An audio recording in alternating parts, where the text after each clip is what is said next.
있었는데, 그래서 떠나는 당일에 이제 그 돈을 가져가려고 책을 뺐더니 없는 거예요. 아주 아찔했죠. 당황스럽고. 그래서 샅샅이 집안을 뒤지기 시작했는데 나오지가 않는 겁니다. 그래서 서재에 있는 책들을 다 뽑아가지고 다 이렇게 뒤져보기도 하고, 그런데 안 나오는 거예요. 혹시 우리 아내가 가져갔나 의심이 살짝 드는데, 그런데 우리 아내는 절대 그런 사람은 아니거든요. 그래도 혹시 모르니까 혹시 가져갔냐고 물어보다가 된통 욕망 먹었습니다.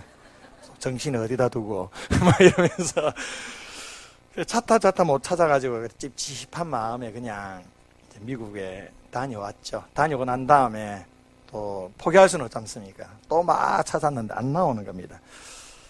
참 아깝기도 하고 또 그 집사님께 죄송스럽기도 하고 마음이 좀 안 편한데, 그러면서 이제 시간이 쭉 흘렸어요. 그냥 흘려서 이제 잊어버렸죠. 그런데 작년에 그 우연찮게 그 돌아가신 고 하용조 목사님 아시죠? 온누리교회 하용조 목사님의 인터뷰 기사를 제가 보면서 참 은혜가 됐어요. 그래서 하용조 목사님이 책이 교회론과 목회 철학에 관련된 그 책이 서재에 꽂혀 있더라고요. 그래서 그 책을 이제 뽑아서 이제 한번 보려고 뽑았는데 돈이 툭 떨어지는 거예요. 세 보니까 30만 원이에요. 그런데 이제 그건 이미 다 까먹었기 때문에 이 30만 원 도대체 어떤 돈인가 계속 고민하고 생각해 보니까 그때 그 돈인 거예요. 어떻게 됐느냐 하면, 제가 서재에 있는 책에 꽂아둔 게 아니고 그냥 제 교육자 사무실에 저기 처박혀 있는 그 책에다 그냥 꽂아둔 건데, 그걸 이제 잘 보지도 않았죠. 오래된 책이었거든요. 보지도 않았고 그냥 둔 거예요. 그러다가 이제 서울에 이사하고 나서 이제 그 책까지 끼워왔는데, 하필이면 그때 하나님께서 하용조 목사님 생각나게 하셔가지고 딱 펴니까 나오는 거예요. 얼마나 기쁘든지. 그래서 오늘 말씀에는 뭐 동네 사는 다 불러가지고 잔치했다는데 그렇게는 못하겠고, 우리 가족들 데리고 패밀리 레스토랑에서 외식하고 남는 돈은 아내에게 상납하고 예, 그렇게 보냈습니다. 누구나 한 번쯤은 이런 경험을 하죠. 이런 잃어버린 것을 우리가 찾았다라는 것, 이게 얼마나 큰 기쁨이 되는지 모릅니다. 오늘 본문도요, 이런 것을 찾는 기쁨에 대해서 우리에게 말씀해 주는 내용입니다. 오늘 본문의 이전의 말씀 14장 25절에 보면요, 이런 말씀이 있습니다. 들을 귀가 있는 자는 들을지어다 하시니라. 들을 귀가 있는 자는 들을지어다. 그리고 난 다음에 본문 1절에 보니까 모든 세리와 죄인들이 말씀을 들으러 가까이 나오니. 자, 여기 보면 누가 들을 귀가 있는 사람입니까? 세리와 죄인들이었습니다. 이들이 예수님의 말씀을 듣고자 예수님께 가까이 나왔습니다. 여기에 가까이 나오다라는 문장은 미완료 가급입니다. 그러니까 세리와 죄인들이 계속해서 예수님께로 나오고 있다라는 겁니다. 예수님의 공생의 기간 동안에 줄곧 세리와 죄인들이 그분의 곁을 따라다니면서 말씀을 들었습니다. 본문 2절에 보면 이 세리와 죄인을 예수님께서 영접했습니다. 그리고 음식도 같이 먹었습니다. 영접하다란 말은 프로스테코미아라는 단어입니다. 프로스테코미아. 이 단어는요, 그냥 한번 일시적으로, 그냥 뭐 하나의 어떤 형식적으로 그렇게 영접하는 게 아니고요, 그 사람의 가치를 인정해주고 긴밀하게 관계를 맺기 위해 영접하는 것을 프로스테코미아라는 단어입니다. 예수님께서는 세리와 죄인을 이렇게 대하셨다라는 겁니다. 그냥 의무적으로 그냥 왔으니까 말씀해주고 그 정도가 아니고 그들을 존중해주고 그들과의 친밀한 관계를 맺었다라는 겁니다. 그리고 음식도 같이 나누어 먹었습니다. 여러분, 이것이 복음의 진수입니다. 복음의 진수는 하나님이 죄인과 한자리에 선 것입니다. 하나님이 죄인과 함께 교제하고 함께 먹고 함께 마시는 것입니다. 오늘 우리가 이 큰 복을 누리고 있죠. 우리는 다 죄인입니다. 그러나 죄인인 우리를 하나님께서 친히 만나 주셨습니다. 우리를 영접해 주셨습니다. 거룩하신 하나님을 아버지라 부르면서 그분 앞에 먹고 마시고 교제하고 찬송하면서 하나님의 은혜를 누리며 살아가고 있습니다. 우리는 이 특권을 누리고 있는 것입니다. 이것이 기독교 복음의 진수입니다. 그런데 이것을 못마땅하게 여기는 부류가 오늘 본문에 등장합니다. 그들이 누굽니까? 바리새인과 서기관들입니다. 이들은 예수님께서 이 세리와 죄인들을 영접하는 모습을 보면서 이들과 음식을 먹고 말씀을 나누는 것을 보면서 수군거렸다라고 기록합니다. 수군거렸다라는 것은 투덜거렸다라는 거예요. 불평과 불만을 막 터뜨려냈다라는 겁니다. 세리들과 죄인들은 하나님의 말씀을 들을 귀가 있는 자들이었지만 이 바리새인과 서기관들은 들을 귀가 없는 자들이었습니다. 상식적으로 누가 들을 귀가 있는 자들이어야 합니까? 당연히 바리새인과 서기관들이 들을 귀가 있는 자들이어야 합니다. 그러나 그들은 예수님의 말씀을 들으려고 하지도 않고 오히려 세리와 죄인들과 함께 음식을 먹고 그들을 영접하는 예수님의 모습을 보면서 못마땅하게 생각하고 있는 것입니다. 이것은 이번 한 번밖에 있는 일이 아니었습니다.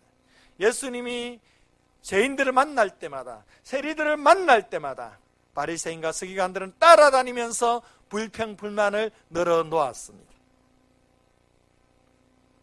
예수님께서 이들을 향해 비유로 말씀하십니다. 세 가지의 비유입니다. 이런 양의 비유가 나오고요, 이런 드라크마의 비유가 나오고, 그리고 이런 아들의 비유가 나옵니다. 비유는 세 가지이지만 주제는 하나입니다. 그 주제란 무언가 잃었다가 다시 찾았을 때의 기쁨을 말해주는 것입니다. 이 시간에 이 세 비유 중에 첫 번째 비유인 이런 양의 비유를 한번 살펴보고자 합니다. 본문에 보면 어떤 한 사람에게 양 100마리가 있었습니다. 당시 유대인들의 기준에 따르면 양 300마리를 목양하면 대규모 목축에 속했습니다. 본문에는 100마리의 양을 소유한 사람입니다. 대규모의 양을 목축하는 부자가 아니고 비교적 영세한 목양자라 할 수가 있습니다. 그런데 이 100마리 중에 한 마리를 잃어버리게 됩니다. 목자는 이 잃어버린 한 마리의 양을 찾기 위해 다른 99마리의 양을 두고 그 잃은 것을 찾으러 헤매고 다닙니다. 여기에 두다라는 표현이 있는데 이것은 방임하다, 방치해 두다라는 겁니다. 99마리의 양을 그냥 방치해 두고 한 마리의 양을 찾았다는 겁니다. 그러니까 이 한 마리의 양을 찾기 위해서 목자는 다른 양에 대해서 정상적인 조치를 취하지 않았다는 겁니다. 이건 뭘 말해주느냐 하면 잃어버린 한 마리 양에 대한 이 급한 마음, 그 마음의 애절한 마음, 그 마음을 가지고 갔다라는 것이죠. 여러 성도들은 이 말씀이 좀 불편하게 다가올 때가 있습니다. 99마리 양은 어쩌라고. 그런 얘기를 많이 들어봐요. 왜 한 마리의 양은 한 마리 양만 찾아라 나서고 다른 99마리를 방치해 두느냐. 한 마리만 중요하고 99마리를 중요하지 않느냐. 오늘 이 말씀은 그게 중요한 게 아니에요. 그리고 99마리 양이 덜에 두었다라고 하는데 덜이라는 것은 목초지입니다. 목초지. 안전한 지역에. 근데 이 말씀은 그게 중요한 게 아닙니다. 99마리 어떻게 조치했느냐 이게 중요한 게 아니고 이 한 마리의 잃어버린 양을 찾기 위해서 너무 마음이 급해가지고 99마리 양에 대해서는 어떤 조치도 취하지 못하고 한 마리 양을 찾기 위해 달려갔던 그 목자의 심정, 그게 중요한 겁니다. 4절에 보면 찾아내기까지 찾아다니지 아니하겠느냐 이런 말씀이 있죠. 그러니까 양을 찾아낼 때까지 계속해서 이 목자는 들판과 수풀을 헤매고 다닙니다. 저 경사진 절벽에도 가보기도 합니다.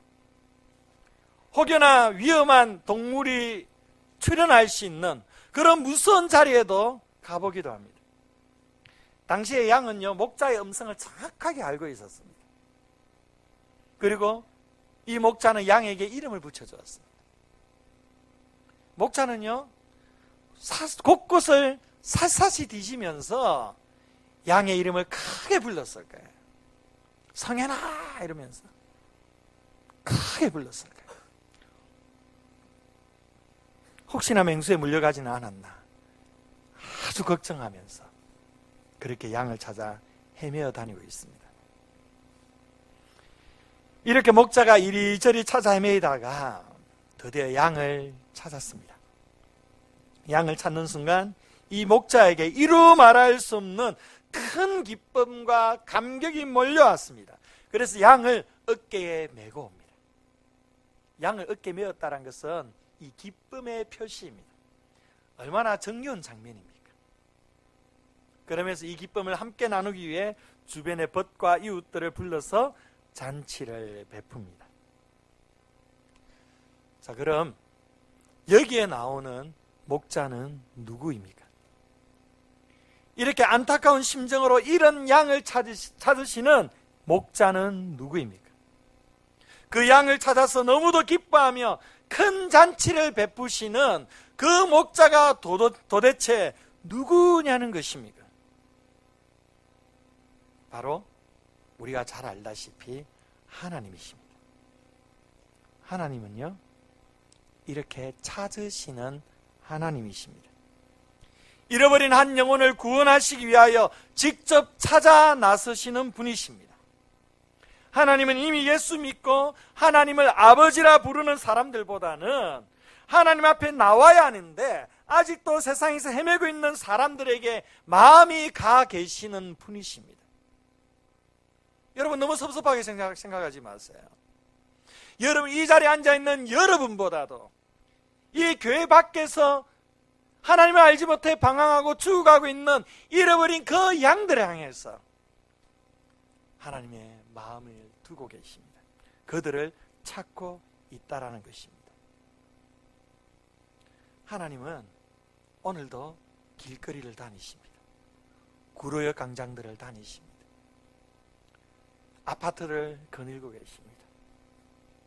유흥가를 다니시고요, 어두운 곳을 다니시면서 또한 불쌍한 사람들이 눈물 짓고 있는 그곳을 죄다 다니시면서 자기의 잃은 양을 찾고 계십니다. 하나님의 제일 큰 기쁨이 무엇입니까? 바로 그들이 돌아오는 것입니다. 하나님께서는 한 영혼이 돌아오는 것이 너무도 기뻐서 주변 사람들을 다 초대하여 잔치를 베푸시는 분이십니다. 본문 7절을 보십시다. 본문 7절 함께 읽어봅니다. 시작. 내가 너에게 이르노니 하늘에서는 회개할 것 없는 의인 99 말미암아 기뻐하는 것보다 더하리라. 아멘. 하나님의 나라는요, 바로 하나님의 이 기쁨이 충만한 곳입니다. 하나님의 나라는요, 하나님께서 배설하신 이 잔치가 충만한 곳입니다. 교회는 이런 잔치를 만끽하는 것입니다. 새로운 사람이 오면 하늘에서 잔치가 벌어집니다. 교회에서도 그 잔치를 만끽해야 됩니다. 새로운 사람이 우리 생수교에 오면 우리 장로님들은 밥을 쏘셔야 되고요, 저는 커피를 쏘고요. 커피 싸지 않습니다. 요즘 커피 생수 커피는 싸지만 또 여러 다른 분들은 또 그 이웃들에게 친절을 베푸셔야 됩니다. 그러면서 함께 이 기쁨을 만끽해야 돼요. 이 즐거움을 누리셔야 돼요. 이게 하나님의 나라고요, 이게 교회입니다. 사랑하는 성도 여러분, 이 한 마리의 양을 찾으셨을 때에 회개할 것 없는 의인 99마리의 양, 정말 회개할 게 없어서 회개할 것이 없다라고 얘기하겠습니까? 바리새인들이 그렇게 생각하니까 그냥 얘기해 주는 거예요. 그 99마리의 양보다 한 마리의 양을 찾으시는 것에 대해 더 기뻐하시는 하나님 아버지의 마음, 여러분, 이 마음이 느껴지십니까? 하나님께서 뭘 가장 기뻐하시는지 깨달아지십니까? 여러분, 신앙생활은요, 다른 게 아닙니다. 신앙생활이라는 것은 하나님이 기뻐하시는 것을 함께 기뻐하는 거예요. 하나님이 아파하시는 것을 함께 아파하는 것입니다. 하나님이 마음을 두고 있는 것에 마음을 두는 것입니다. 이것이 신앙생활입니다. 여러분들이 바른 신앙생활을 하기 위해서는 하나님께서 기뻐하시는 그 일을 행하는 것이 바른 신앙생활이라는 겁니다. 하나님이 제일 기뻐하신 것이 무엇입니까? 이런 양을 찾는 것입니다. 지금도 하나님은 교회를 통해서, 예수를 먼저 믿은 우리를 통해서 이런 양을 찾기를 원하십니다. 우리가 이것을 외면한 채 다른 것으로 분주하게 보낸다면 우리는 결코 하나님을 기쁘시게 할 수가 없습니다.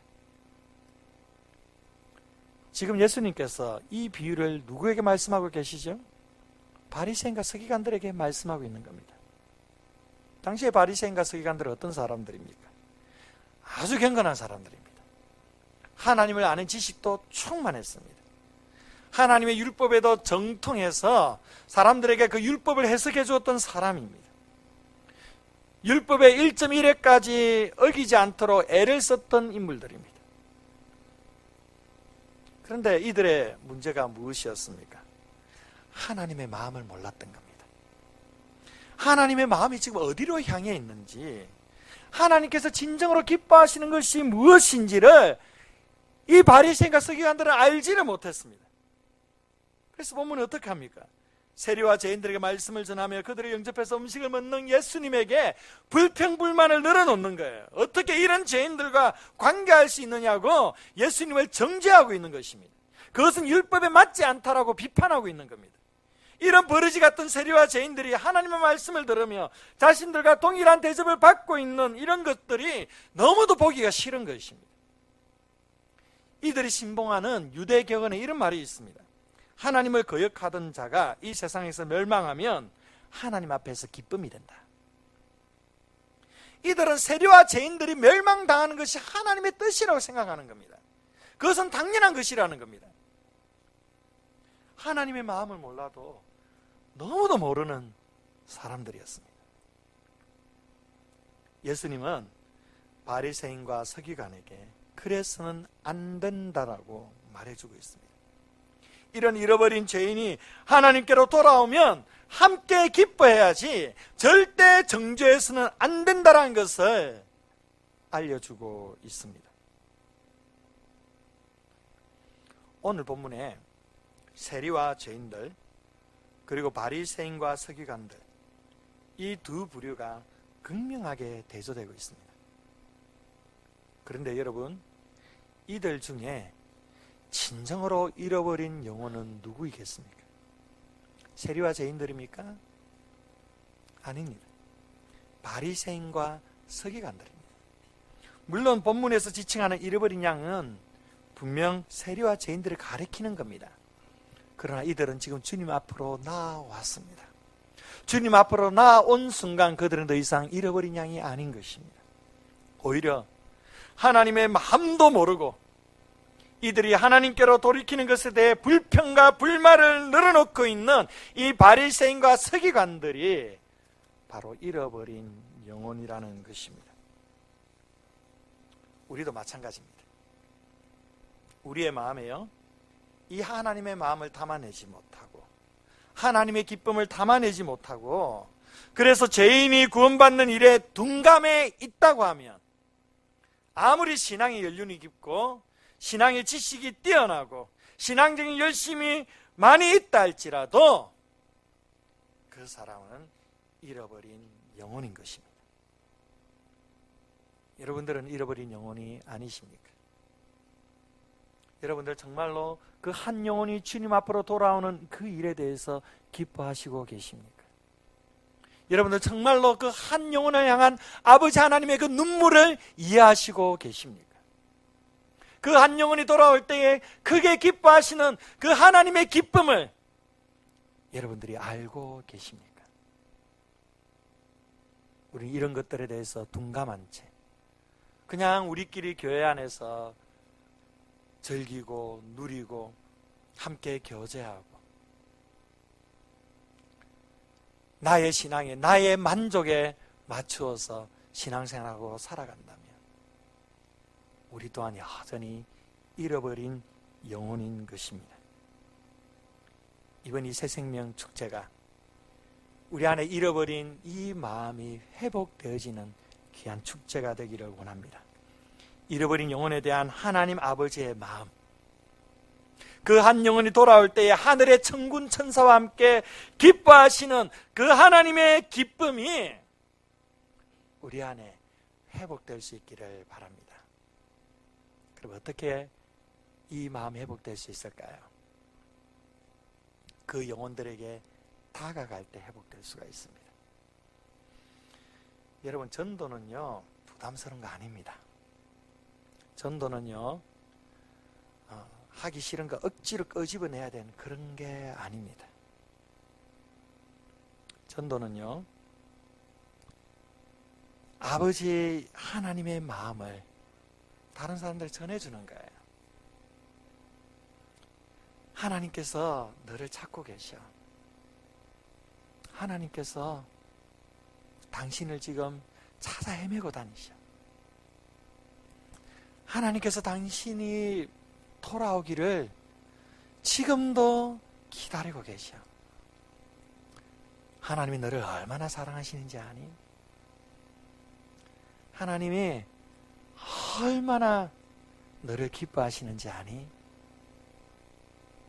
이 하나님 아버지의 마음을 전달해 주는 게 이게 전도입니다. 여러분들이 그 영혼에게 다가가서 여러분 안에 있는 이 하나님 아버지의 마음을 전해줄 때에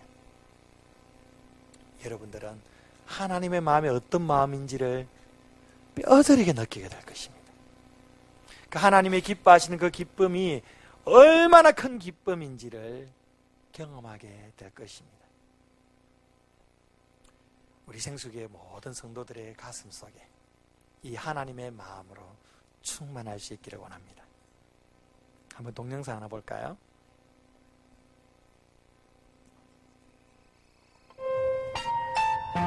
(1989년) 아르메니아의 대지진 때 발생한 일입니다. 지진 직후 한 아버지가 아들이 다니는 학교를 향해서 뛰어갔습니다. 도착해보니 기가 막히게도 학교 건물은 빈대떡처럼 납작하게 무너져 있었습니다. 넋을 잃고 서 있는 아버지의 귀에 자신의 아들에게 늘 했던 약속이 들려왔습니다. 아들아, 무슨 일이 있든지 네가 이 아버지를 필요로 할 때는 내가 반드시 그 자리에 갈 것이다. 너의 곁에는 언제든지 내가 있어줄게. 아버지의 눈에서는 눈물이 주르륵 흘러내렸습니다. 눈앞의 현실은 절망적이었기 때문입니다. 그러나 아버지는 자신의 약속을 어기고 돌아설 수는 없었습니다. 그는 아들의 교실이 건물 뒤편 오른쪽임을 기억했고 그 자리에 달려가 파내려가기 시작했습니다. 아이들을 찾으러 온 다른 부모들은 부질없는 짓이라고 했고 또 그 자리에 온 경찰관과 소방관도 중단하기를 원했습니다. 그러나 아버지는 아들에게 한 약속을 되뇌이며 파고 또 봤습니다. 정말 필사의 노력이었습니다. 잠시 쉰 것 외에는 38시간을 계속해서 파내려가다 큰 돌 하나를 옮겼을 때 아버지는 그곳에서 아들의 목소리를 들었습니다. 아버지는 아들의 이름을 외쳤습니다. 알만드! 그러자 아들의 음성이 들려왔습니다. 아버지요, 저 여기 있어요. 그리고는 다음과 같은 아들의 고귀한 말이 들려왔습니다. 아버지, 제가 여기 있는 아이들에게 걱정하지 말라고 했어요. 만약 우리 아버지가 살아있다면 아버지는 반드시 나를 찾아와 구해주실 거라고요.